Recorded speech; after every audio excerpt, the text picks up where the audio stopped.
ବନ୍ଦେ ମାତରମ୍ ପିଲାମାନେ ପୂର୍ବ ଅଧ୍ୟାୟ ଗୁଡ଼ିକରେ ଆମେ ପରିପାକ ବିଭାଗର ମୁଖ ଗୌର ବିଷୟରେ ଆଲୋଚନା କରିଥିଲେ। ଆଜି ଆମେ ଦେଖିବା ଏହି ଅଧ୍ୟାୟରେ ଆମେ ଖାଦ୍ୟନଳୀ ଓ ପାକସ୍ଥଳୀ ବିଷୟରେ ଆଲୋଚନା କରିବା। ବୁଝିପାରିଲ? ପୂର୍ବ ଅଧ୍ୟାୟରେ ଆମେ ମୁଖ ଗୌର ବିଷୟରେ ଆଲୋଚନା କରିଥିଲେ। ଆଜି ଆମେ ଖାଦ୍ୟନଳୀ ଓ ପାକସ୍ଥଳୀ ବିଷୟରେ ଆଲୋଚନା କରିବା। ପ୍ରଥମେ ଖାଦ୍ୟନଳୀ ବିଷୟରେ ଆଲୋଚନା କରିବା। ତେଣୁ ଖାଦ୍ୟନଳୀ ବିଷୟରେ ଆଲୋଚନା କରିବାକୁ ହେଲେ ଆମେ ଏହି ଆଲୋଚନାକୁ ତିନୋଟି ମୁଖ୍ୟ ବିନ୍ଦୁ ଉପରେ ଆଧାରିତ କରିବା।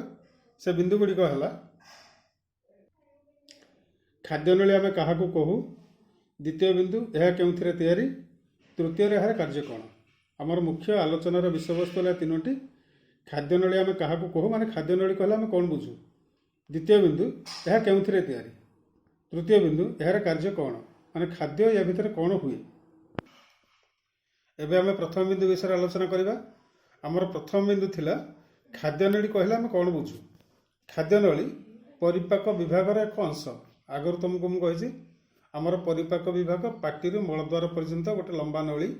ସେ ନଳୀର ବିଭିନ୍ନ ଅଂଶରେ ବିଭିନ୍ନ କାର୍ଯ୍ୟ ସମ୍ପାଦିତ ହୁଏ ଏବଂ ସେ ଯେଉଁ ଜାଗାରେ ଯେଉଁ କାର୍ଯ୍ୟ ସମ୍ପାଦିତ ହୁଏ ସେ କାମ ଅନୁସାରେ ତାର ବିଭିନ୍ନ ନାମକରଣ କରାଯାଇଛି। ତେଣୁ ଖାଦ୍ୟନଳୀ ପରିପାକ ବିଭାଗର ଏକ ଅଂଶ ଯାହାକି ମୁଖ ଗହ୍ୱର ପାକସ୍ଥଳୀକୁ ସଂଯୋଗ କରିଥାଏ। ଖାଦ୍ୟନଳୀ ମୁଖ ଗହ୍ୱର ଓ ପାକସ୍ଥଳୀକୁ ସଂଯୋଗ କରିଥାଏ। ଅର୍ଥାତ୍ ମୁଖ ଗହ୍ୱର ଓ ପାକସ୍ଥଳୀର ମଧ୍ୟବର୍ତ୍ତୀ ଅଂଶକୁ ଆମେ ଖାଦ୍ୟନଳୀ କହୁ। ବୁଝିପାରିଲ? ମୁଖ ଗହ୍ୱର ଓ ପାକସ୍ଥଳୀର ମଧ୍ୟବର୍ତ୍ତୀ ଅଂଶକୁ ଆମେ ଖାଦ୍ୟନଳୀ କହୁ। ଏବେ ଆମେ ଦ୍ୱିତୀୟ ବିନ୍ଦୁ ବିଷୟରେ ଆଲୋଚନା କରିବା। ଦ୍ୱିତୀୟ ବିନ୍ଦୁ ଆମର ଥିଲା ଏହା କେଉଁଥିରେ ତିଆରି। ଏହା ଏକ ନଳୀ ପରି ଗୋଟେ ଖାଦ୍ୟନଳୀ ଗୋଟେ ନଳୀ ଭଳିଆ ଯାହା ମାଂସପେଶୀରେ ତିଆରି। ଖାଦ୍ୟନଳୀ ଗୋଟେ ନଳୀ ଭଳିଆ ଯାହା ମାଂସପେଶୀରେ ତିଆରି। ସେ ମାଂସପେଶୀ ଗୁଡ଼ିକ ସଂକୁଚିତ ପ୍ରସାରିତ ହୋଇପାରେ। ବୁଝିପାରିଲ? ଖାଦ୍ୟନଳୀ ଏକ ନଳୀ ଭଳିଆ ଯାହାକି ମାଂସପେଶୀରେ ତିଆରି, ଯେଉଁ ମାଂସପେଶୀ ଗୁଡ଼ିକ ସଂକୁଚିତ ପ୍ରସାରିତ ସହଜରେ ହୋଇପାରନ୍ତି। ଏବେ ଆମେ ତୃତୀୟ ବିନ୍ଦୁ ବିଷୟରେ ଆଲୋଚନା କରିବା। ଏହାର କାର୍ଯ୍ୟ କ'ଣ। ବର୍ତ୍ତମାନ ମୁଁ ତୁମକୁ ଖାଦ୍ୟନଳୀର ଚିତ୍ରଟି ଦେଖାଉଛି ତୁମ ମୋବାଇଲ ସ୍କ୍ରିନରେ। ତାକୁ ତୁମେ ଭଲ ଭାବରେ ଦେଖ ଏବଂ ଆମେ ଆଲୋଚନା କରିବା ଯେ ଖାଦ୍ୟନଳୀ ଭିତରେ କ'ଣ ହୁଏ। ଏବେ ଆମେ ଦେଖିବା ଖାଦ୍ୟନଳୀର କାର୍ଯ୍ୟ କ'ଣ ମାନେ ଖାଦ୍ୟନଳୀ ଭିତରେ ଖାଦ୍ୟର କ'ଣ ପରିବର୍ତ୍ତନ ହୁଏ। ଆଗରୁ ତୁମକୁ ମୁଁ କହିଛି ଯେ ଖାଦ୍ୟନଳୀ ମୁଖ ଗହ୍ୱରରୁ ଆରମ୍ଭ ହୋଇ ପାକସ୍ଥଳୀ ପର୍ଯ୍ୟନ୍ତକୁ ଆମେ ଖାଦ୍ୟନଳୀ କହୁ। ମୁଖ ଗହ୍ୱର ଠାରୁ ପାକସ୍ଥଳୀ ପର୍ଯ୍ୟନ୍ତ ଅଂଶକୁ ଆମେ ଖାଦ୍ୟନଳୀ ବୋଲି କହୁ। ଖାଦ୍ୟନଳୀର ଏକମାତ୍ର କାର୍ଯ୍ୟ ହେଲା ମୁଖ ଗହ୍ୱରରୁ ଖାଦ୍ୟକୁ ନେଇକି ପାକସ୍ଥଳୀରେ ପହଞ୍ଚାଇବା। ମୁଖ ଗହ୍ୱର ଆମେ ଖାଦ୍ୟ ଚୋବେଇଲା ପରେ ଗିଳିଦେଲା ପରେ ତାହା ମୁଖ ଗହ୍ୱରରୁ ଖାଦ୍ୟନଳୀ ଭିତରକୁ ପ୍ରବେଶ କରେ। ସେଇ ଖାଦ୍ୟକୁ ନେଇ ପାକସ୍ଥଳୀ ପାଖରେ ପହଞ୍ଚାଇବା ହେଲା ଖାଦ୍ୟନଳୀର ମୁଖ୍ୟ କାର୍ଯ୍ୟ। ବୁଝିପାରିଲ? ଖାଦ୍ୟକୁ ନେଇ ପାକସ୍ଥଳୀରେ ପହଞ୍ଚାଇବା ହେଲା ଖାଦ୍ୟନଳୀର ମୁଖ୍ୟ କାର୍ଯ୍ୟ। ଖାଦ୍ୟନଳୀ ମଧ୍ୟରେ ମାଂସପେଶୀର ସଂକୋଚନ ପ୍ରସାରଣ ଯୋଗୁଁ ଖାଦ୍ୟ ମନକୁ ମନ ଖାଦ୍ୟନଳୀ ଦେଇ ପାକସ୍ଥଳୀରେ ପହଞ୍ଚେ, କିନ୍ତୁ ଖାଦ୍ୟନଳୀରେ ଖାଦ୍ୟର କୌଣସି ପରିବର୍ତ୍ତନ ହୁଏ ନାହିଁ। ବୁଝିପାରିଲ? ଖାଦ୍ୟନଳୀର କେବଳ କାମ ହେଲା ମୁଖ ଗହ୍ୱରରୁ ଖାଦ୍ୟକୁ ନେଇ ପାକସ୍ଥଳୀରେ ପହଞ୍ଚାଇବା। ଖାଦ୍ୟ ମନକୁ ମନ ଖାଦ୍ୟନଳୀ ଭିତରେ ଗତି କରେ ଖାଦ୍ୟନଳୀର ସଂକୋଚନ ପ୍ରସାରଣ ଯୋଗୁଁ, କିନ୍ତୁ ଖାଦ୍ୟନଳୀ ଭିତରେ ଖାଦ୍ୟର କୌଣସି ପରିବର୍ତ୍ତନ ଘଟେ ନାହିଁ। ଏକଥା ଭଲ ଭାବରେ ମନେ ରଖିବ ଯେ ଖାଦ୍ୟନଳୀ ଭିତରେ ଖାଦ୍ୟର କୌଣସି ପରିବର୍ତ୍ତନ ଘଟେ ନାହିଁ।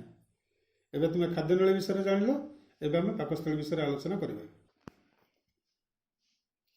ଏବେ ଆମେ ପାକସ୍ଥଳୀ ବିଷୟରେ ଆଲୋଚନା କରିବା। ଖାଦ୍ୟନଳୀ ପରି ଆମେ ଏଥିରେ ମଧ୍ୟ ତିନୋଟି ମୁଖ୍ୟ ବିନ୍ଦୁ ବିଷୟରେ ଆଲୋଚନା କରିବା। ପ୍ରଥମ ବିନ୍ଦୁ ହେଲା ପାକସ୍ଥଳୀ କାହାକୁ କୁହାଯାଏ, ଦ୍ୱିତୀୟ ବିନ୍ଦୁ ଏହା କେଉଁଥିରେ ତିଆରି, ତୃତୀୟ ବିନ୍ଦୁ ଏଥିରେ କ'ଣ ହୁଏ। ବୁଝିପାରିଲ? ପ୍ରଥମ ବିନ୍ଦୁ ହେଲା ପାକସ୍ଥଳୀ କାହାକୁ କୁହାଯାଏ, ଦ୍ୱିତୀୟ ବିନ୍ଦୁ ଏହା କେଉଁଥିରେ ତିଆରି, ତୃତୀୟ ବିନ୍ଦୁ ଏଥିରେ କ'ଣ ହୁଏ। ଏବେ ଆମେ ପ୍ରଥମ ବିନ୍ଦୁ ବିଷୟରେ ଆଲୋଚନା କରିବା। ପ୍ରଥମେ ଆମେ ଦେଖିବା ପାକସ୍ଥଳୀ କାହାକୁ କୁହାଯାଏ। ପାକସ୍ଥଳୀ କାହାକୁ କୁହାଯାଏ ଆମେ ପ୍ରଥମ ବିନ୍ଦୁ ବିଷୟରେ ଆଲୋଚନା କରିବା। ଖାଦ୍ୟନଳୀ ଓ ଗ୍ରହଣୀର ମଧ୍ୟବର୍ତ୍ତୀ ଅଂଶକୁ ପାକସ୍ଥଳୀ କୁହାଯାଏ। ତୁମେ ଆଗରୁ ଜାଣିଛ ଯେ ଆମର ପରିପାକ ବିଭାଗର ପ୍ରଥମେ ମୁଖ ଗହ୍ୱର, ତାପରେ ଖାଦ୍ୟନଳୀ, ତାପରେ ପାକସ୍ଥଳୀ, ତାପରେ ଗ୍ରହଣୀ। ଅର୍ଥାତ୍ ଖାଦ୍ୟନଳୀ ଏବଂ ଗ୍ରହଣୀର ମଧ୍ୟବର୍ତ୍ତୀ ଅଂଶକୁ ଆମେ ପାକସ୍ଥଳୀ ବୋଲି କହୁ। ଏହା ଏକ ମୁଣା ପରି। ପରିପାକ ବିଭାଗର ସବୁଠୁ ଓସାରିଆ ଅଂଶ ହେଲା ପାକସ୍ଥଳୀ। ପରିପାକ ବିଭାଗରେ ଯେତେ ଛୋଟ ଛୋଟ ଅଂଶ ସବୁ ଅଛି ସେ ସବୁ ଅଂଶମାନଙ୍କ ଭିତରେ ପାକସ୍ଥଳୀ ହେଲା ସବୁଠୁ ଓସାରିଆ। ଏହା ଖାଦ୍ୟନଳୀ ଓ ଗ୍ରହଣୀକୁ ସଂଯୋଗ କରିଥାଏ। ଅର୍ଥାତ୍ ଖାଦ୍ୟନଳୀ ଯେଉଁଠୁ ଶେଷ ହୁଏ ସେଇଠୁ ପାକସ୍ଥଳୀ ଆରମ୍ଭ ଏବଂ ଗ୍ରହଣୀ ଯେଉଁଠି ଆରମ୍ଭ ହୁଏ ସେଇଠି ପାକସ୍ଥଳୀ ଶେଷ। ଏବେ ଆମେ ଦ୍ୱିତୀୟ ବିନ୍ଦୁ ବିଷୟରେ ଆଲୋଚନା କରିବା। ଦ୍ୱିତୀୟ ବିନ୍ଦୁ ଥିଲା ଏହା କେଉଁଥିରେ ତିଆରି? ପାକସ୍ଥଳୀ ଏକ ମାଂସାଳ ପିଣ୍ଡ। ପାକସ୍ଥଳୀ ଗୋଟେ ମାଂସାଳ ପିଣ୍ଡ। ପାକସ୍ଥଳୀ ଭିତରର ଆବରଣରେ ବିଭିନ୍ନ ଗ୍ରନ୍ଥି ସବୁ ରହିଛି। ପାକସ୍ଥଳୀ ଗୋଟେ ମାଂସାଳ ପିଣ୍ଡ, ଫମ୍ପା ପିଣ୍ଡ। ପାକସ୍ଥଳୀର ଭିତର ଆବରଣରେ ବିଭିନ୍ନ ଗ୍ରନ୍ଥି ସବୁ ରହିଛି, ଯେଉଁ ଗ୍ରନ୍ଥିରୁ ଲବଣାମ୍ଳ, ପାଚକ ରସ, ଲାଳ ଇତ୍ୟାଦି କ୍ଷରଣ ହୁଏ। ବୁଝିପାରିଲ? ପାକସ୍ଥଳୀ ଗୋଟେ ମାଂସାଳ ପିଣ୍ଡ ଯାହାକି ଫମ୍ପା, ତାର ଭିତର ଆବରଣରେ ବିଭିନ୍ନ ଗ୍ରନ୍ଥି ସବୁ ରହିଛି, ଯେଉଁ ଗ୍ରନ୍ଥିରୁ ଲବଣାମ୍ଳ, ପାଚକ ରସ ଓ ଲାଳ ଇତ୍ୟାଦି କ୍ଷରଣ ହୁଏ। ଏବେ ଆମେ ତୃତୀୟ ବିନ୍ଦୁ ବିଷୟରେ ଆଲୋଚନା କରିବା।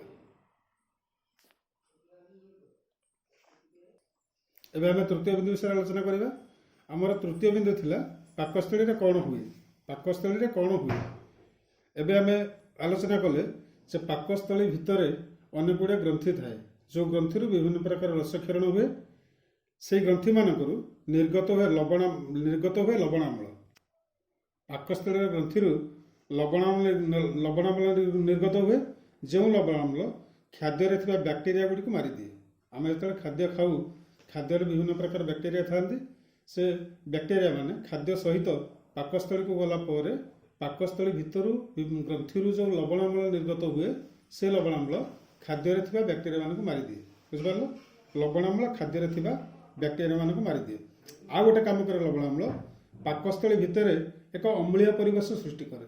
ପାକସ୍ଥଳୀ ଭିତରେ ସେ ଗୋଟେ ଅମ୍ଳୀୟ ପରିବେଶ ସୃଷ୍ଟି କରେ, ଯାହାଦ୍ୱାରା କି ପାଚକ ରସରେ ଥିବା ପେପ୍ସିନ୍ ଏହି ଅମ୍ଳୀୟ ପରିବେଶରେ ସକ୍ରିୟ ହୁଏ ଏବଂ ଖାଦ୍ୟ ହଜମ କରେ। ବୁଝିପାରିଲ? ଲବଣାମ୍ଳ ହେଲା ଦୁଇଟି କାମ। ପ୍ରଥମ କଥା, ଖାଦ୍ୟରେ ଥିବା ବ୍ୟାକ୍ଟେରିଆ ମାନଙ୍କୁ ସେ ମାରିଦିଏ। ଦ୍ୱିତୀୟରେ, ପାକସ୍ଥଳୀ ଭିତରେ ଗୋଟେ ଅମ୍ଳୀୟ ପରିବେଶ ସୃଷ୍ଟି କରେ, ଯେଉଁ ଅମ୍ଳୀୟ ପରିବେଶରେ ପାଚକ ରସରେ ଥିବା ପେପ୍ସିନ୍ ସକ୍ରିୟ ହୋଇ ପୁଷ୍ଟିସାର ଜାତୀୟ ଖାଦ୍ୟକୁ ହଜମ କରେ। ବୁଝିପାରିଲ? ତାପରେ ପାକସ୍ଥଳୀ ଭିତରୁ ପେପ୍ସିନ୍ ବା ପାଚକ ରସ ନିର୍ଗତ ହୁଏ, ଯେଉଁଥିରେ ପେପ୍ସିନ୍ ଥାଏ। ପେପ୍ସିନ୍ର ମୁଖ୍ୟ କାମ ହେଲା ଖାଦ୍ୟରେ ଥିବା ପୁଷ୍ଟିସାର ଜାତୀୟ ଖାଦ୍ୟକୁ ହଜମ କରିବା ବା ଖାଦ୍ୟରେ ଥିବା ପୁଷ୍ଟିସାର ଜାତୀୟ ଖାଦ୍ୟକୁ ସରଳ କରିବା। ପାକସ୍ଥଳୀର ପରବର୍ତ୍ତୀ ଅଂଶ ହେଲା ଗ୍ରହଣୀ। ପିତ୍ତରସ ଯକୃତରେ ତିଆରି ହୁଏ। ଆଗରୁ ତମେ ଜାଣିଛ ପିତ୍ତରସ ଅଛି, ଯକୃତ ଅଛି। ପିତ୍ତରସ ଯକୃତରେ ତିଆରି ହୁଏ। ପିତ୍ତରସ ଯକୃତରେ ତିଆରି ହୁଏ ଏବଂ ପିତ୍ତକୋଷରେ ସଞ୍ଚିତ ହୋଇ ରହିଥାଏ। ବୁଝିପାରିଲ? ପିତ୍ତରସ ଯକୃତରେ ତିଆରି ହୁଏ କିନ୍ତୁ ସଞ୍ଚିତ ହୋଇ ରହେ ପିତ୍ତକୋଷରେ ସଞ୍ଚିତ ହୋଇ ରହେ।